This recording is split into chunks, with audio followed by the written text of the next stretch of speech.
Okay, everyone, thanks for coming. Thank you very much. Everybody's welcome here to the Hive Studios, the Rathmore Centre.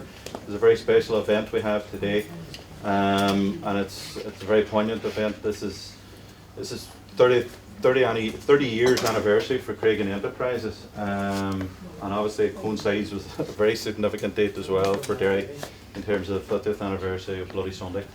And we are absolutely delighted to have, I don't even know if I should try and name them. I mean, you know these people. We have Mr. McCann here and Mr. Corbyn, with a lovely Aunt Hirty here as well to do this. We're so delighted. So delighted. Just a wee bit of housekeeping to begin with, and I must eat myself. If everybody could just sort of turn off their phones or put them to silent. In terms of the loo, if anybody needs the loos, they're just out here. And there's a live stream going on at the moment as well, so just if you could we might be able to go out that back door, it might be better. There's no fire drills or anything planned for today, so hopefully we should have a nice quiet day in here. But if an alarm goes off, you'll see me running, so just follow me. No, as I say, I really welcome people here. We're running behind a wee bit, so I'm not going to say too much. I'm just going to hand it over to Angela, and at the end we'll maybe say a wee bit. Okay, Conal, do you want to introduce something first? Are you okay? Because I think we're running a wee bit behind here. Angela, if you want to take it from there. Thank you very much. Thank you very much. Hello everybody, I'm sure you can all hear me. I've never needed a microphone in my life, but I need to remember to talk into this for the live stream. The great and the good of Derry are here, the real great and good of Derry. Thank you, Conal and Garwin, for organising it and for making sure they're here. My name is Angela Hegarty. I'm here just to keep the show on the road. In case either of these two gentlemen wander off subject or over time, they thought I'd be the best person to handle it. Can't imagine why. Anyway, you're all very welcome to what I hope will, in the not too distant future, become one of the campuses of the new Free University of Derry.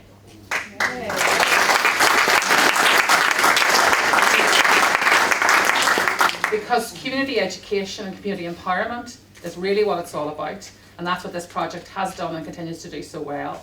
And it's important to remember that that's why we're here as well. There's nothing worse at an event like this than the chair, who you've never heard of, wandering on for ages while you're waiting on the two people you have heard of, so don't worry, I won't. What I propose to do just first of all is to start off doing what we would always do at an event like this, in honour of the Bloody Sunday anniversary, is to read the names of the dead and then the names of the wounded, and then we'll have a minute's silence, if that's okay with everybody. I'm sure it is. So, the dead: Patrick Doherty, Gerard Donaghy, Jackie Duddy, Hugh Gilmore, Michael Kelly, Michael McDade, Kevin McElhinney, Barney McGuigan, Gerard McKinney, William McKinney, William Nash, James Ray, John Young and John Johnson. And the wounded: Michael Bradley, Michael Bridge, Alana Burke, Patrick Campbell, Peggy Deary, Damien Donaghy, Joseph Friel, Daniel Gillespie, Joseph Mahan, Pius McCarran, Patrick McDade, Daniel McGowan, Alex Nash, Paddy O'Donnell, Michael Quinn and Damien Harkin. And we'll now observe a minute's silence in their memory.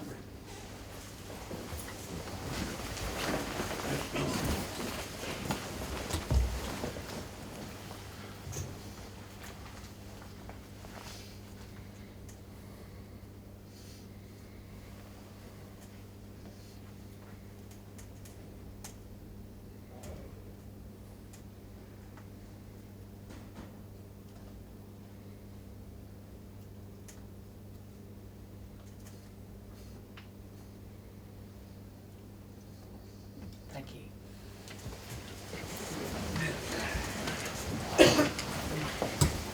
So to start off, and without further ado, I'm not going to introduce the two gentlemen to my right. It's one of the very few occasions they'd ever be on anybody's right. I'm not going to, you know who they are. I'm not going to waste your time by giving them their lengthy biographies. Could I ask both Eamonn McCann and Jeremy Corbyn to start off by just reflecting on Bloody Sunday and what its legacy is, both for themselves and in the wider sense. So Eamonn, if you want to go first. Well, I mean, I'm from Derry, I'm from Rossville Street. The first thing I think of when I think about Bloody Sunday is that that's where I was born. I was born in 10 Rossville Street. 10 Rossville Street is just at the bottom of the street now. It's where Glenfada Park would join Rossville Street. It's right in the centre of the killing ground. And it took me at the time, or at least the day afterwards, that that's the place where all children do. We used to play. We played cowboys and Indians and other sort of racist games and all that. But it's a place of play, you know, as things were all those years ago when I was 70 years ago, more than 70 years ago when I was running around. And it's, and like anybody else, you've got a sort of vision or an impression of where you were born and where you ran around when you were 4, 5, 6, 7, 8, 9, 10 years old. That's the idol, you know, an idol sort of this right there. And they have that transformed in your mind, sort of, and suddenly zapped into being a place of terror. I mean, that's what sticks to me most vividly about it, is that, you know, in an instant, without warning, sort of unforeseen and unforeseeable, sort of suddenly, sort of the wee place that you come from, becomes sort of this an arena of pain and loss and grief, and pain and loss and grief for our area. And one of the main things to remember about Bloody Sunday, everybody came from a relatively small area. The Bogside, the Creggan, the Brandywell, and so on, the one Kevin McElhinney came from down the Strand, but all the rest are from that little area. And you know, with people in Ireland and elsewhere as well, they go to wakes, you go to the house of the people who are dead, and they've got a wake going on there and a cup of tea and all the rest of it. If anybody who's around at the time is old enough to have been around at the time, I can recall sort of late at night on Bloody Sunday and right through it the next day, the silence around the area, the silence with people, loads of people, places packed, with people walking slowly and silently from house to house to go to the wake houses. And it's, the point really is that there was nobody in the Bogside who didn't know somebody who was killed or wounded, or at least there was nobody who didn't know the families of people who were killed and wounded. So the thing was experienced not as you getting shot or me getting shot or so-and-so was wounded from around the corner, but as a wound to the community, a communal wound, which still really hasn't entirely healed.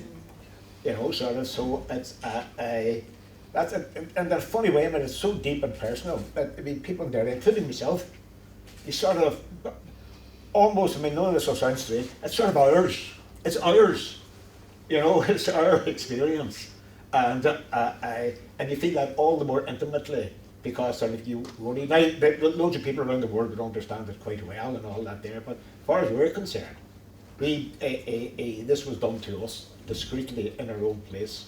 That's sort of what sort of makes it so deep within me, and I'm sure that's true for an awful lot of other people here. Thank you, Eamonn. Thanks. First of all, thanks for inviting me today and for this weekend here in Derry. I consider it an enormous honour to be invited here, and thank you very much, and thanks, Eamonn, for what you just said. I'll just say that the people in the front row are people I love dearly. That's Alison, Laura, my wife, and Carrie Murphy, who used to work in my office as leader, but we're also joined, and I would like to give them a warm welcome, by Len McCluskey, the former General Secretary of Unite.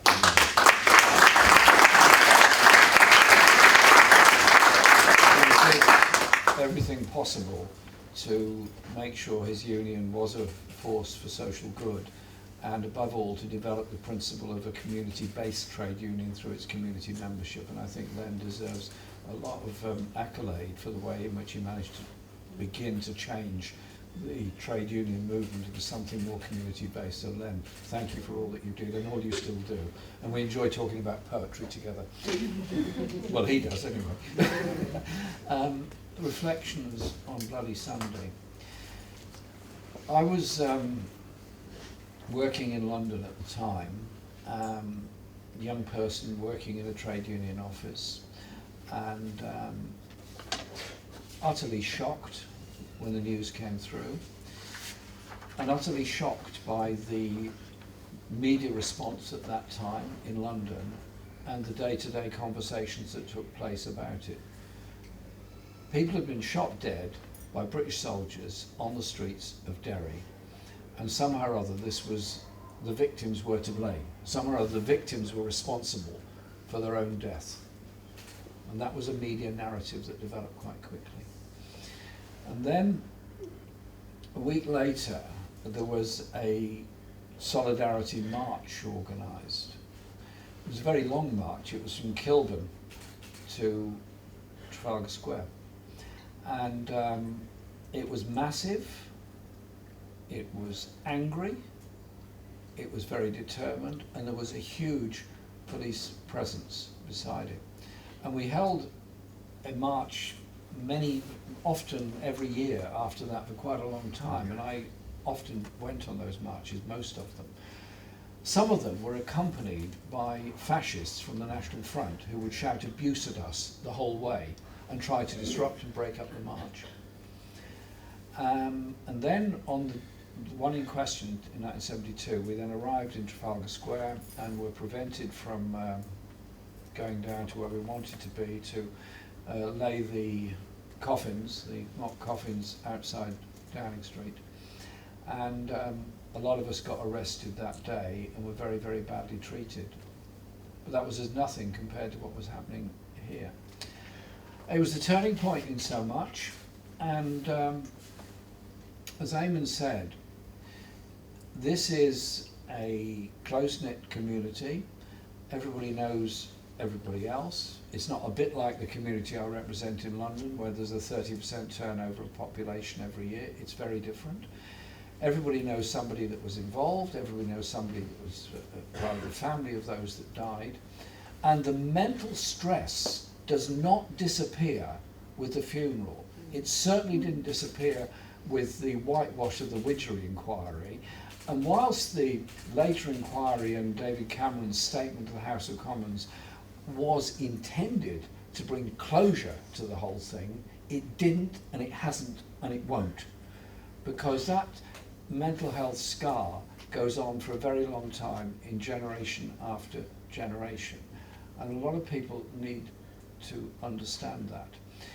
Does it mean that it would never happen again? Sadly, no. Does it mean that there is going to be forever a peaceful future in Ireland? Obviously, I hope so. But peace only comes with an understanding of history, an understanding of the forces that brought about the troubles and the horrors and the history that goes before that. And that brings about a better future for young people. And we just had a very interesting meeting with sixth form students from 2 of the local schools. Their hopes, their ideas, their aspirations.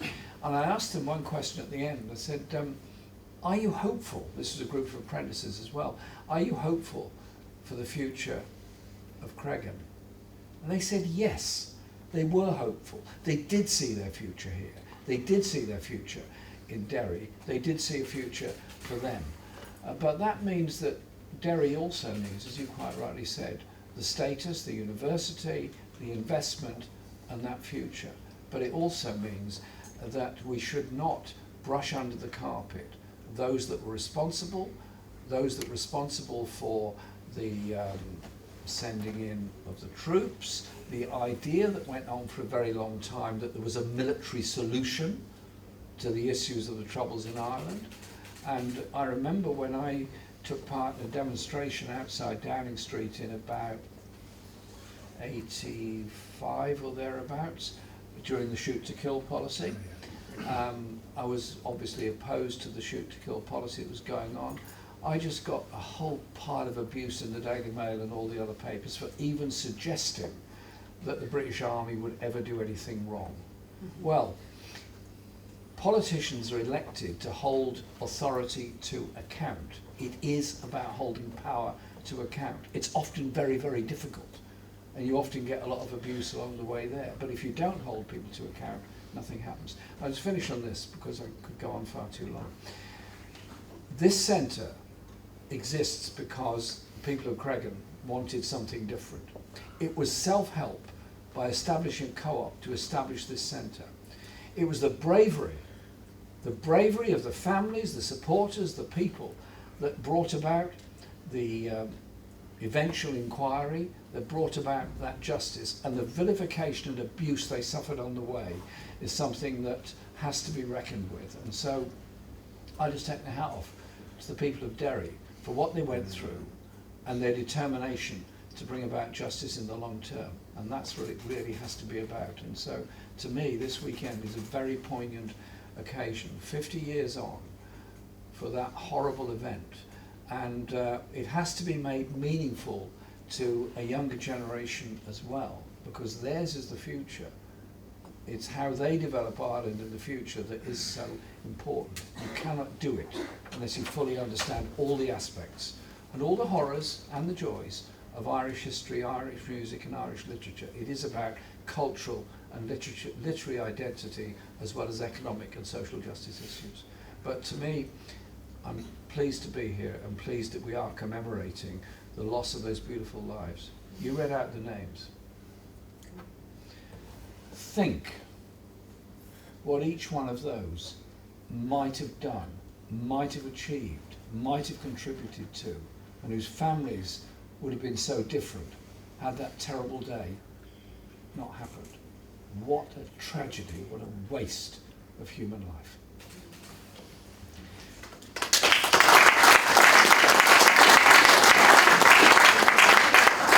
I just also wanted to acknowledge the presence in the audience of Bloody Sunday relatives, of the activists who are not related really to anybody who was killed on Bloody Sunday, although everybody in Derry is related to everybody else. But the activists who kept this issue on the road for so many years as well, that's really important as well. And also, I see Breach Foyle and a number of people from the Ballymurphy families as well, and I think we should give them a round of applause.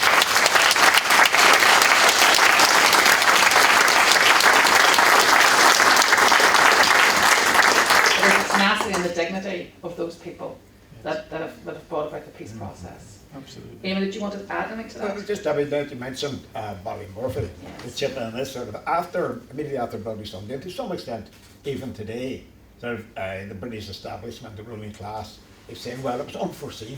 We couldn't have foreseen it, and out there. And indeed, Lord Saville says there is no reason to believe that they foresaw what was going to happen, or that they could have foreseen it. Talking about the senior officers in the army, it's absolute nonsense. Saville just dodged that. There's no point in not looking at Saville with a cold eye. I mean, he delivered 100 times what Wycherley did. But they knew Michael Jackson, who's the second in command in the Bogside on Bloody Sunday, was the press officer at Ballymurphy.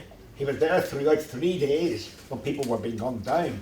It was Jackson who in Ballymurphy gave the interviews to the press and spun the line and so forth, and he came to the Bogside there and did the same thing, spun the line. He was the go-to guy, for them. His account of Bloody Sunday became the official account. It was sent to every embassy and consulate in the world within 24 hours. That's if anybody asked you in the local press, that's what happened. There you are. It was used by Lord Balneil. He was the Minister of State for the Army in the Commons on the Tuesday after Bloody Sunday. You might remember that was the occasion on which Bernadette Devlin ran across the floor of the House of Commons and didn't hit Reginald Modelling half hard enough. It was used for that. Sort of the British Army's chief spokesman, Lieutenant Colonel Harry Dalzell Payne. I only know these names because of Bloody Sunday. Was on at 1 a.m. on the day after Bloody Sunday, 1 o'clock in the morning. He was on the radio, on the BBC News, saying what happened, here's what happened, and reciting Michael Jackson's shot list, 14 shots. Michael Jackson rose to be the Chief of the General Staff, Britain's #1 soldier. You can still see him to this day on television at times, commenting on morality of particular military operations abroad or something. He has not suffered at all. Tell you my and I know not everybody agrees with this. I blame Michael Jackson, Frank Kitson, Robert Ford, all the other officers. I could give you 5 or 6 other names of the senior officers. I blame them far more than I blamed individual rank and file Paris, who did what they were told. They didn't go into the box and shoot people because they felt like it. It wasn't an individual thing. They were the grandfather part. They were told to do it, or if they weren't told to do it, it must have been expected by their superiors that they would do it because they'd done it in Ballymurphy. 5 months area with Jackson on. So they knew what they were doing, and because they'd gotten away with it, or they thought they had, in Ballymurphy, that's what gave them the confidence to come up Rossville Street shooting guns and unarmed people as they fled away. And had they not got away or thought they'd be Ballymurphy and the Bogside, they would not have dared to go into the Shankill Road and shoot 2 innocent unarmed Protestant men in the first week of September 1972. Richard McKinney and Robert Johnson. It was just gone down. I mean, Robert Johnson was drunk. He came out of the Wee House the Wee House Bar in Manor Street. Was, according to all the witnesses at the inquest, was waving his arms around. He was a bit of a drunk, but he got and shouting, "The meek shall inherit the earth." That's what he was shouting. And bang! He shot dead. And oh God, Richard McKinney had something similar. And Soldier F killed Robert Johnson, famous Soldier F from Bloody Sunday. He went to the Shankill Road and killed Mr. Johnson. The reason he did that is that they got him done, and they thought they had gotten away with it. Thank you. Sorry, Eamonn, I could listen to you about this forever, and you know I really do. And can I just point out to people that he is recorded doing this stuff, and it's on the BloodysundayMarch.org website and on a number of other social media. It's also our social media accounts. We've tweeted it out. So can I just suggest that people do this, particularly on the shot list stuff. It's fascinating and it's really important, but we only have an hour. Oh, sorry. And Eamonn, I could listen to you all night. Really could. And I also wanted to give the people in the audience an opportunity to ask questions as well. I'm going to ask you my last question, then I'm going to throw it out to the audience, because I think this is fundamentally about power and the abuse of it, and who has power and who doesn't have power. So I'd like to ask you, from your own perspective, the lessons that you have learned about how you challenge the abuse of power and how you challenge the powerful. Who's going first? Whoever wants to. What I've learned is the powerful are even more powerful than you think. And the power of the establishment to protect itself is utterly enormous. And the ability they have to use media, obstructions, and all the rest of it to continue with a narrative which is about a deferential society, which is about inequality, which is about power differences, and which is about keeping the poorest people poor. It's also about disempowering working class communities all across Britain. And we were having a brief discussion about this before we came in here. And to me, it is about education, it is about empowering people, it is about studies of how we understand history and how young people are brought up to understand it. So I was very keen to put into our 2 election manifestos the idea of a national education service with education free from cradle to grave, and to end the concept of league tables, of discrimination in education, and the idea that so many young people are brought up with the idea that somehow or other they're inferior, they're inadequate, they're not going to achieve, and that they're bringing down their school, their college, their university because they're not the best and the brightest and the top of the tree. So we systematically disempower and disregard young people as they go through the education process. It happens in different forms, in different parts. It's not identical across the whole thing, but it does come down to disempowering people. My whole political philosophy is about empowering people and creating a society where you actually care for all. You don't leave somebody behind. You don't leave somebody behind because they've got a different accent, because they're a different colour, they've got a different language, or they have a level of disability of some sort. You instead have an inclusive attitude in society on it. What I've found in my life is that when you challenge any of this stuff, you suddenly find a whole phalanx of people that will block you, will oppose you, will block you in Parliament if you're a member of Parliament, such as I am, and they will use a media narrative to attack people.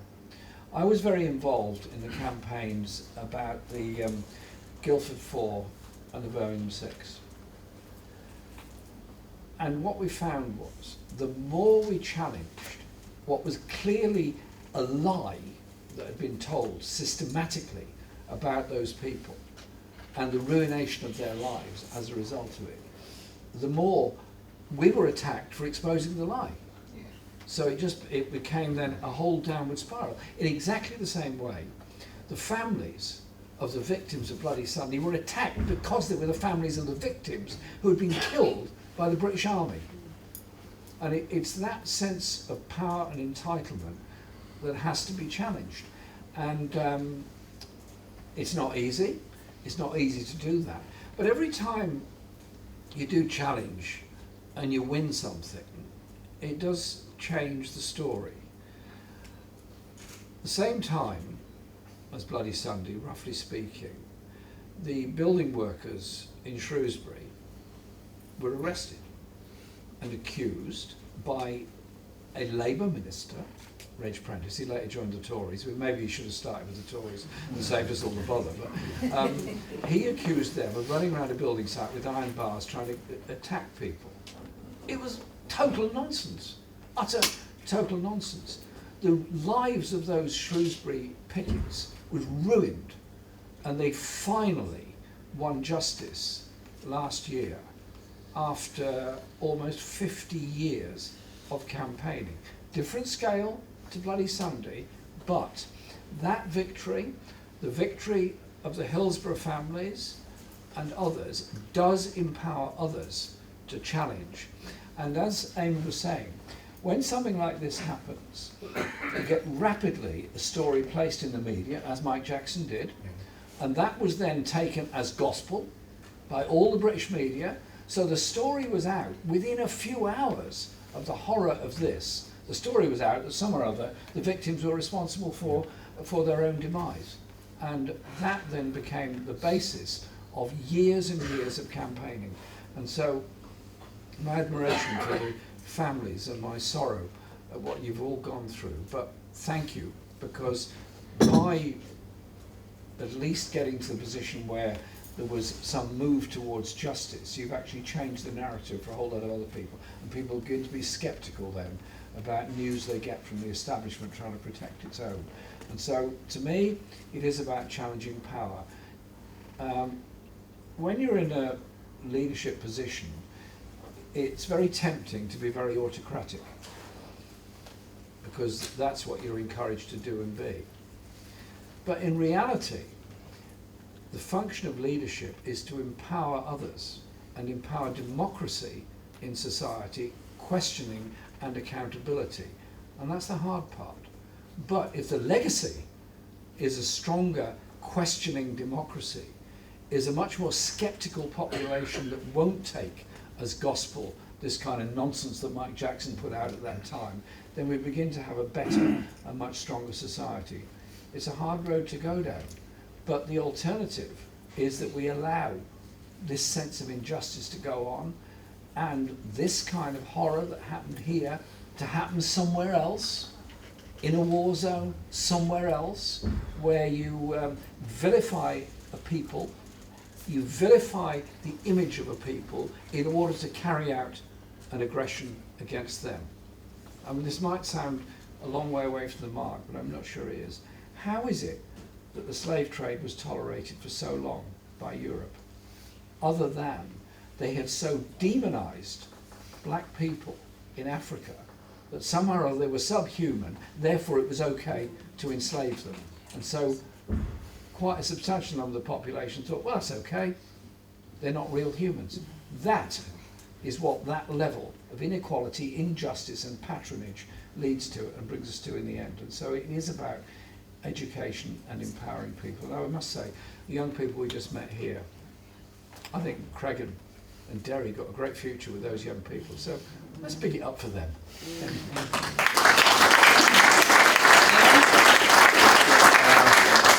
Don't forget, of course, that General Sir Mike Jackson went on to be very important in the war in Iraq as well. Indeed, he was a leading So figure. taking your point about how... He was a leading figure in the war. Yeah.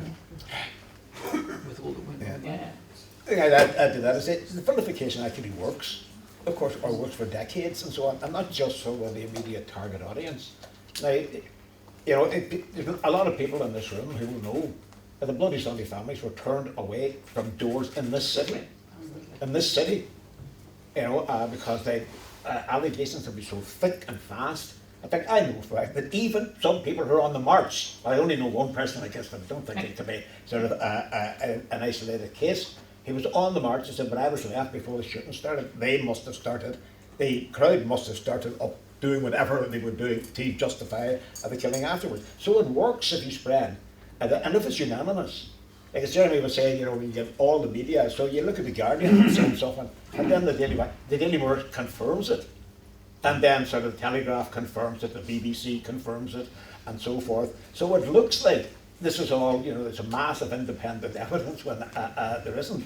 And I understand the way people would sort of take that on board, as they sort of half want to anyway. If you're got some sort of feeling that you ought to be loyal to the British Armed Forces because you're a good English person and a patriot and so on. And it's very easy to accept that. Very easy to accept that. It's accepted more widely as well. Sort of, and the only thing that broke through that was campaigning, was boots on the street, marching there, and a few other people, and obviously that's in just because he's here. I said it absolutely crucial to that was Jeremy Corbyn. There was somebody in England sort of recognised as a person of authority and experience and an electoral mandate, standing up and saying these things, even when he was under attack for saying them. I hope you know, Jeremy, how important that was, that you hold in that light.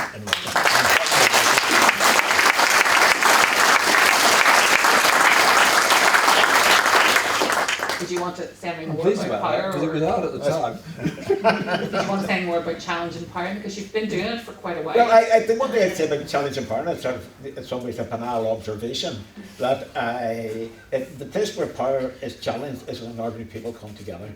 It is, in my view, and without starting arguments over any of these, it's not the rattle of gunfire.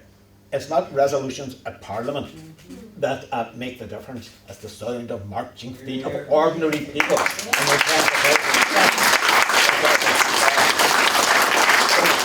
You know, Marx talked about. Sorry, I'm not going to go on. Sorry, go on. You're all right. We're going to let you quote Marx on this occasion. No, it's just Marx talking about, you know, that the act of liberation of the working class has to be the act of the working class. That nobody can give you freedom. You have to take it as a collective. I mean, if a man can give a woman freedom, if I can give you freedom, you're not free. You know, because I give you freedom. It's in my gift. That's not freedom. It's when people take it as and Marx put it, you have to shrug off the muck of ages that is accumulated, all those old traditions, the assumptions, the prejudices, the self-abnegations of the people in the bottom half of society. When all that says, to shrug that off. How do you shrug that off? Well, you can do it in all sorts of ways, but the way that worked for masses of people, you can't do it for yourself. You can't do it for yourself, and you can't do it for anybody. It has to be the crowd. The crowd. That's what's important.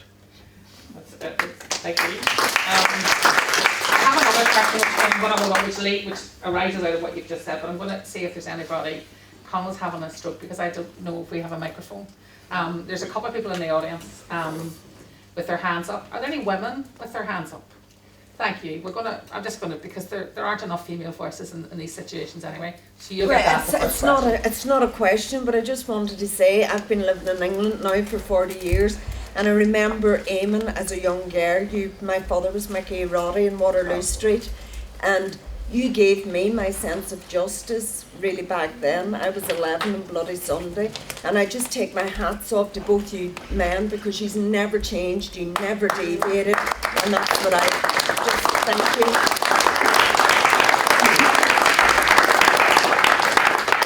You can still ask a question, you know. Yes, you've got a question.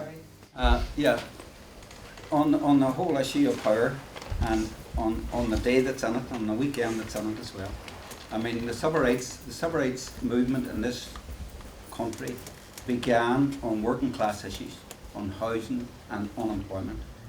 We were driven off the streets, and Bloody Sunday was the ultimate driving off the streets. This was done by the ruling class. This is capitalism. We look around the world today and look what's going on and all over the world. It's horrendous stuff. My question, or my notion today is, having watched you, Jeremy, being elected to the leadership of the Labour Party, as Eamonn said earlier on, give a lot of us, I think give thousands of people all over the British Isles a great sense of hope. The same thing I was watching on YouTube and stuff, the same thing was happening in America with Bernie Sanders. And these people were talking the way we have been thinking for 20, 30 years, talking about what socialism is, what justice is, against the terrible wave of propaganda that we live under every day, which depresses you every day of your life. Can you wind your Yes. question up? Sorry, I don't want to cut you short. Finally, I just want to say, agreeing with basically what Eamonn says, Jeremy, have you come to the conclusion, and it's not been pessimistic, but is there really a parliamentary road to socialism, to in England or anywhere else? Very good question. From what happened to you, but what happened to all that hope, it was crushed under the power of the media and the lies and the propaganda of the vermin that Can we just avoid language like that, please? Is there a parliamentary way to socialism? No. Anywhere? No, not that this is a hard question. Easy question, that one. I have to say, the first day I went into Parliament, the late great Joan Maynard, some of you may remember her. She was a Labour MP, working class woman from Yorkshire, who was an MP for Sheffield. She sits me down at the table and pours out the tea. And she says, "You're newly elected here." I knew her before mine. She said, "Yeah, that's right." She said, "Well, Jeremy, let me tell you this. If both front benches are agreed on something, the working class are losing out. And so watch this place, because it'll suck you in if it can." And very wise words from a very wise woman. And then, many years later, 30 years later, I go into Parliament for Prime Minister's Question Time, the first time as leader of the Labour Party. Remember, I've been elected leader of the Labour Party by a massive vote of party members and union members around the country. And I go into Parliament, it's absolutely packed full. Wow. So I said, "Where are my friends?" And I said, "Oh yeah, they're down there, all 12 of them." There's like 2,000 people in the chamber, that's 600 members, and all the galleries are packed. And great, this is fun, isn't it? And then we go through the questions, and I decided that I would ask questions that had been sent in to me by people around the country, because that is a way of challenging power. Now, can Parliament itself legislate for socialism? It can legislate for lots of things, but in reality, change comes about because of popular movements. Parliament catches up later on. If you'd left the opposition to the Iraq War to Parliament, there wouldn't have been any opposition, basically, apart from, to begin with, a very, very small number of us. And then it grew because of the size of demonstrations outside. Obviously, we didn't stop the Iraq War. So it is about popular movements outside. And so my whole view is that there has to be development of popular movements. And popular movements can take lots of forms. Obviously, we see it through the prism quite often of political parties. But in reality, what brings about change but big popular movements?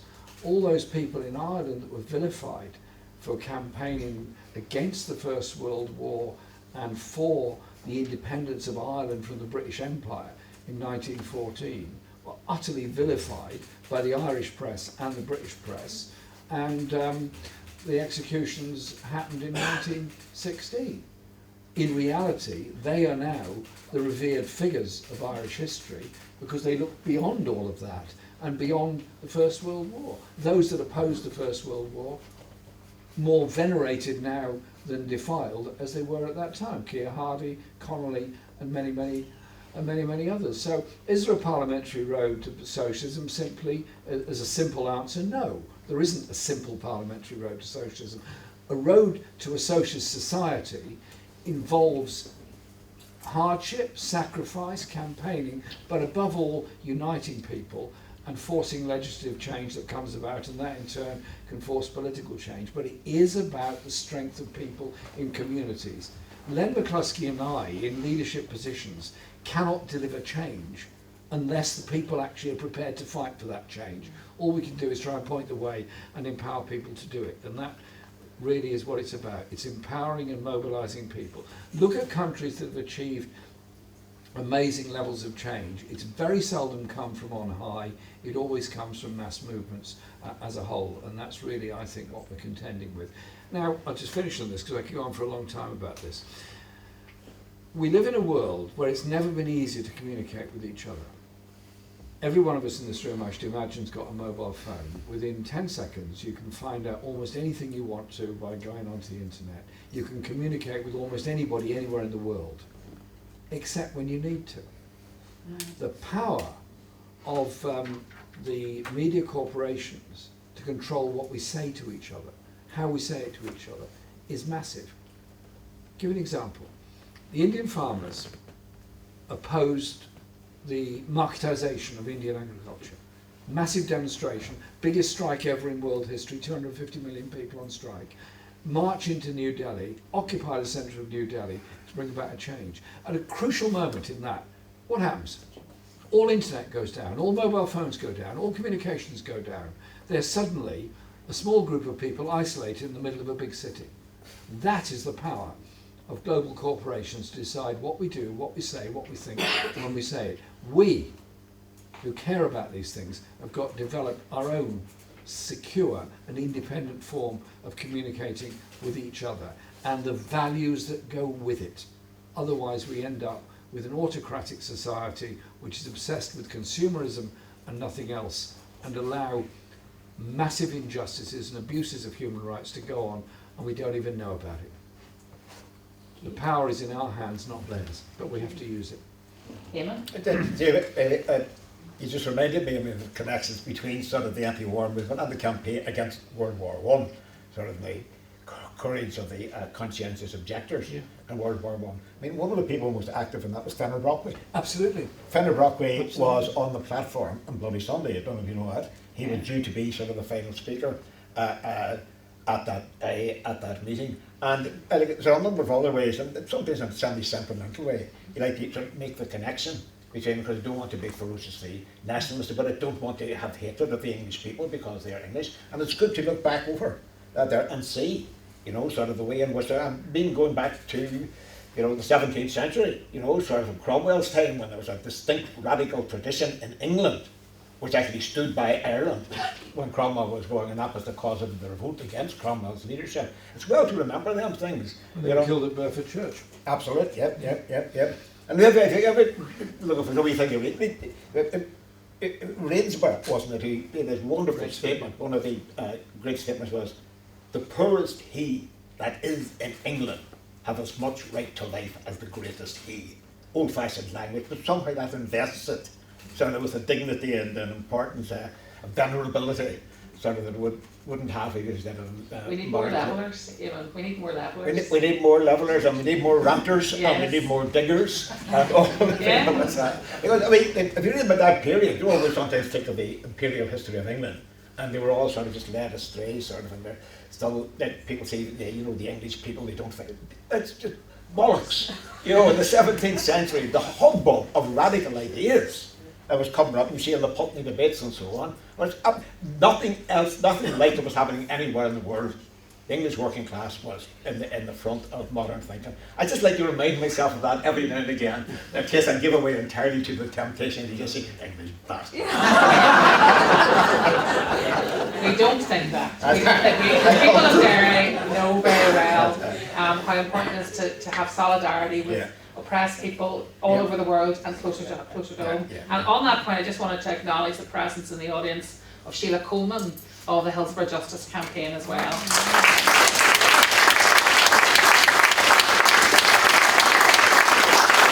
And also to remember the Orgreave campaign as well. I mean, it's not just Irish people and people of colour. It's their own people that the elites of the powerful have done this to. Is there anybody else has a question? Sheila, well, I mentioned you're allowed a question. I was going to ask you a question. It's a bit of a follow-on, but it's in relation to the future, because you know, I only joined the Labour Party to support Jeremy, and you know, like many other people, I've always been active, but outside, and I was very active in supporting Jeremy, and the sense of hope that I felt and that he engendered and the people around him engendered was so important. And being around that, and you know, speaking about Len, I'm part of Unite Community, so you know the links are all there, and it was wonderful, the optimism and the hope, and thinking we can make a difference. And then following on from that, of course, you know, it's axiomatic. I'm expelled now, of course, you know. It's not even worth going into the undemocratic nature of how they expelled me. But what concerns me is now, as we shift to the right, that lack of hope now in working class people, in people around me, and people who, you know, talk to you and go, well, what do we do now? And that's really the question I want to put to Eamonn and Jeremy is, what do we do now? Because I couldn't knock on a door for Labour, even if I was still in it. What is the way forward now? Because is it, and I don't want to put Jeremy on the spot, but is it a new party that's needed? And,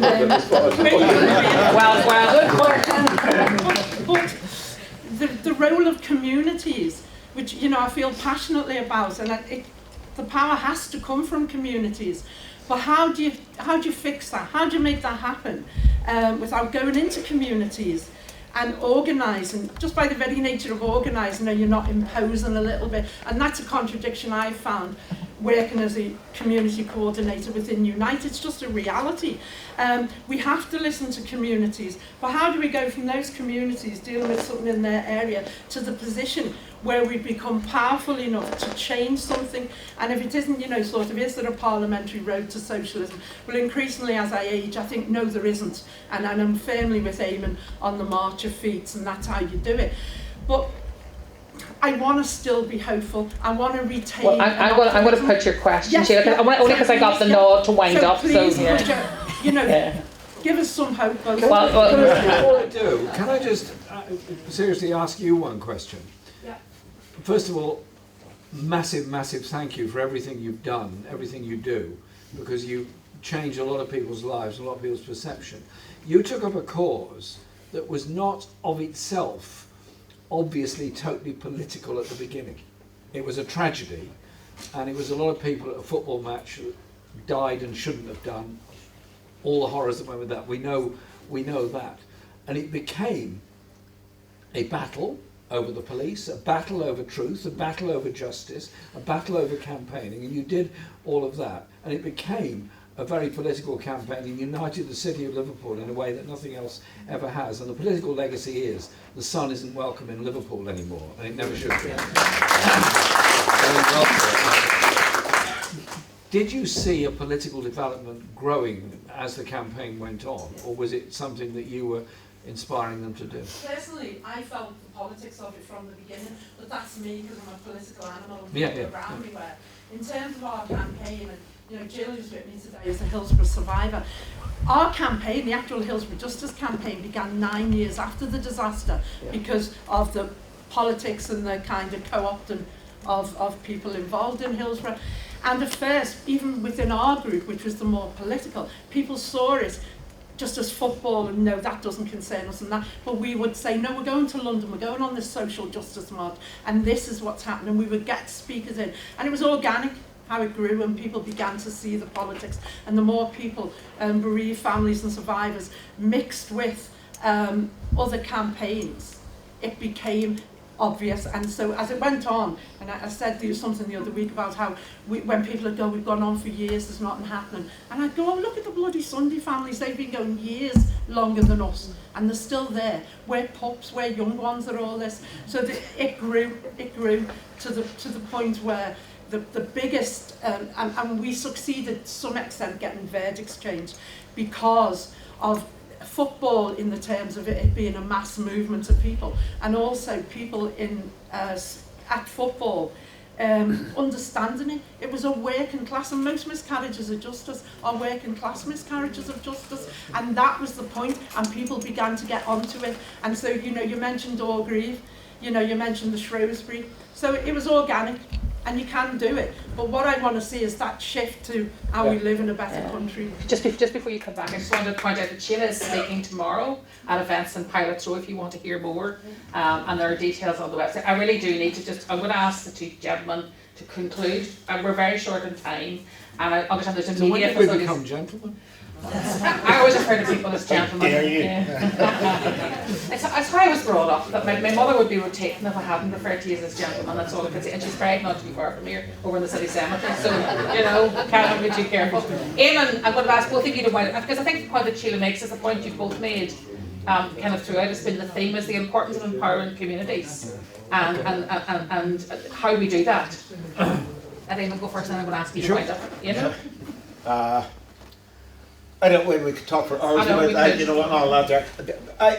You mentioned football, so I'll talk about football for a wee minute. There's a very good video you want to watch it, and a terrific song called "For These I Have Loved," and that's actually the name of the band as well. It's a bit complicated, but anyway, "For These I Have Loved," which is a song written and performed by a fellow who's involved in the Coolock Reds. The Coolock Reds are followers of Shelbourne Football Club in Dublin. They're based in a working class area. They're from Coolock, if anybody knows it, big working class estate. But I was listening to him talk, and he was talking about that there aren't all that many places where sort of young men come together, and basically overwhelmingly men, and feel a connection with one another and an affection for one another, and at times can be seen to hug one another and do it all with the same purpose.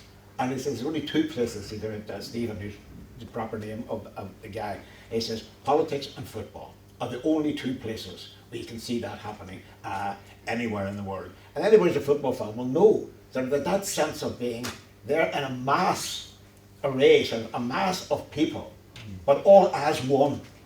Sort of you get that sort of on the terrace, or you get that going to a football match and the excitement and waving to people and all that there. That sense of oneness, sort of, that's a very rare thing. Actually, where else do you get that? Where else with 80,000 people? I was going to say that at Bruce Springsteen concert you get it as well. Although football is more authentic than Bruce Springsteen. I don't know about that. But I know, but that's what I really mean. Sort of, it's the search for that sense of community, and a sense of community in which you as an individual are better realised than ever. It's in the crowd that you can be yourself. And even take sort of a concert, as some of the young people are, you can it's in your head.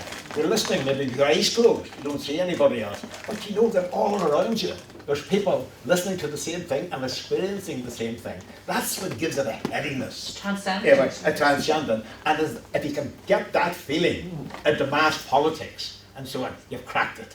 You've cracked it.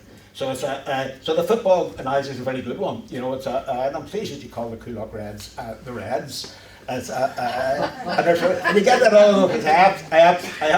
I'm sentimental. Of course, in popular culture we can all get sentimental about. And if you're my age, you get very sentimental about being a football fan. But it's all there. It's all there, sort of. And it only takes that wee crack. I mean, it's we wish sometimes that we can get this pompous. I'm guilty of it, that you sort of wish the mass of the people were better. You wish that they were more political. Oh God, look who they've elected now, and so forth. But when people sort of are together and so on, you can sense, you get that sense, you get a vision of the future. You get a vision of the way the world might be in all sorts of different settings. And the reason you get that is it's very deep, it's rooted deep in the hearts of people. It's a product sort of living within oppression, sort of in any class divided society. So all those expressions give me great hope. Well, it needs a political expression, of course, now. They begin to talk about that. You're talking about the whole history and the world sort of Marxist politics and of anarchist politics. We don't have enough time left. We don't have enough time to do that. But you can get more politics at a football match you can get in the Palace of Westminster. Thank you. Of course, the other place one might have to feel that transcendence and sense of communality is at a Glastonbury event. Yeah, the sense of camaraderie of a mass event is an amazing experience, and you feel it on a big demonstration. I was one of the organisers in there at 2003, the demonstration against the Iraq War, where we had 1 million people in Hyde Park, and I got on the stage to speak, and I thought, wow. There's like 1 million people out there. As far as you could see, there were just people. Half of whom, probably more than half of whom, had never been on a demonstration in their lives before, probably never been to a political meeting in their lives before, but felt the anger and frustration of a political system that was to deliver their country into a war they didn't want. And it was that sense of empowerment of them. And now, obviously, we didn't stop the war in Iraq, everybody knows that, but nobody that was there will ever forget that occasion. Nobody will ever forget it. Just like all of us that marched and demonstrated in support of the miners in 84, 85 will never forget that experience. And we'll never forget the bitterness of the defeat of the miners' strike and what could have been as a result of it. And so, where do we go to politically? I'm probably going to sound a bit like Tony Benn here. Not necessarily a bad thing. It's all right, I won't try the accent. The issue is how we deal with the economic crisis that is upon us now. We've got a government in Westminster that got elected on Boris Johnson's crazy arguments, which were faithfully relayed by the media throughout the election campaign, that is imposing austerity on public services, that is holding down wages, that is destroying working conditions, that is destroying the health service before our very eyes. When I said the Americans were going to take over the health service, Johnson said, "Oh no, they're not." Well, sorry, they're already in there, running it. It is about how you unite people, not just to defend, because I'm fed up with going around the country defending this hospital, defending that hospital, defending this service. It's not good enough. I want a care service, for example, that takes away the pain and fear of somebody needing care. I want an education system that doesn't discriminate against underachieving youngsters. I want a housing system that works, that every young person gets somewhere to live. I want a world where the young people can grow up with hope rather than fear. They're being told to fear the future all the time. And so it is how we mobilise people, whether they're in the Labour Party or outside the Labour Party or within some other party. I've had 1 or 2 problems with the Labour Party recently, as you may have noticed. Now, maybe they're going to come to their senses and change their mind, I don't know. But it's not something that keeps me awake at night. What keeps me awake at night is the way in which working class communities are being treated, and the way in which we're failing to deal with the world economic crisis or the injustice that's so obvious over COVID. I'll give you this example. We paid for the investigation and the research that brought about the vaccines. Pfizer, AstraZeneca, and the other big drug companies own the patent. They're selling medicines to the NHS at multiple times the price that they can manufacture them for. And the British government is refusing to allow that patent to be used in other countries. So we're denying the poorest people on the planet access to medicines that we have a surplus of at the present time by the sheer greed of the British government and drug companies. That is disgusting and disgraceful at any level. So it is about mobilising people against all these injustices, and the political structures will play out as political structures always play out. But political structures should be formed by the pressure that comes from below to bring about that change. When you formed the Hillsborough Justice Campaign, you didn't obsess yourself with what each political party was going to say or do about it. You were obsessed with uniting people to understand what had happened and the vilification of working class communities because of Hillsborough. And you changed history as a result of it. And so my work is about trying to unite people, is about trying to bring people together, is above all about building those strong working class movements. I hope the Labour Party will return to what I think were actually very popular policies of public ownership, social justice, economic justice, environmental justice, and above all, an education system that empowers, not isolates and disempowers people. That's what I'm going to spend my life doing.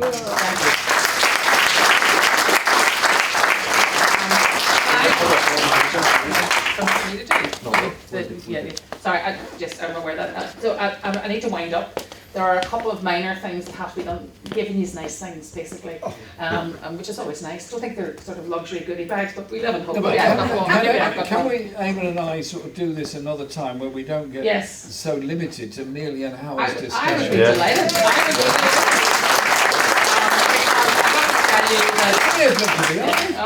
One of the greatest moments of Look my at that life. young man up there, look at I know what I mean. I've been doing photographs. Marianne was a fine looking man, still is fine looking man, but a fine looking man is yet. One of the finest moments of my life was when Eamonn McCann got elected to the Assembly.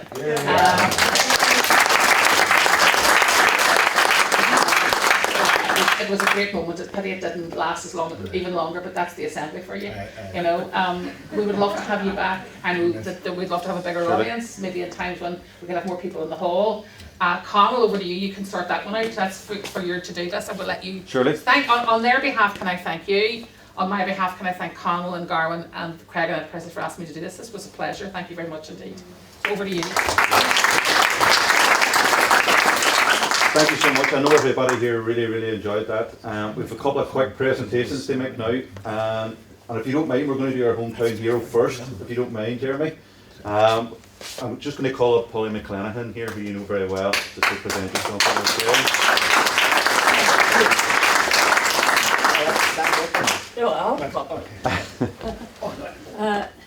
This event is just a token of Creggan Enterprises appreciation and the appreciation of everybody in this city for all your years and years of contribution to civil rights here and elsewhere.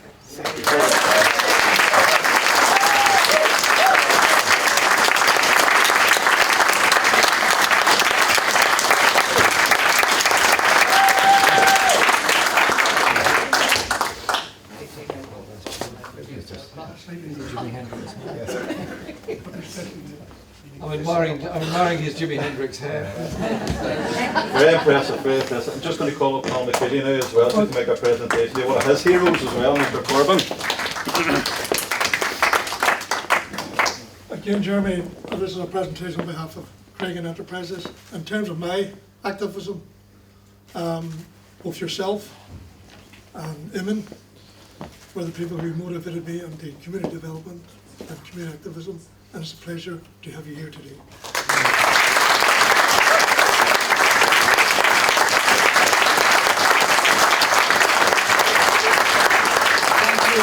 Thank you so much, and Creggan Enterprises, what an achievement, what a wonderful place. And I've got a little gift for you for Creggan Enterprises. No expense has been spared. No expense has been spared at all. It's fig jam from figs on my hot allotment in North London. Hey.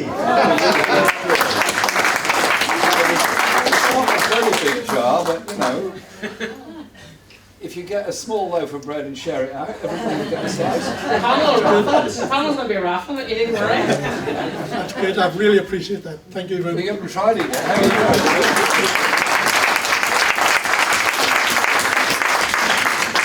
So you can direct operation. I understand that there's going to be a I media. think Jeremy's doing outgo, there's media people would like to talk. Yes, of course. So thank you all very much indeed for Please coming. also Somebody know turn off the We are released, are we?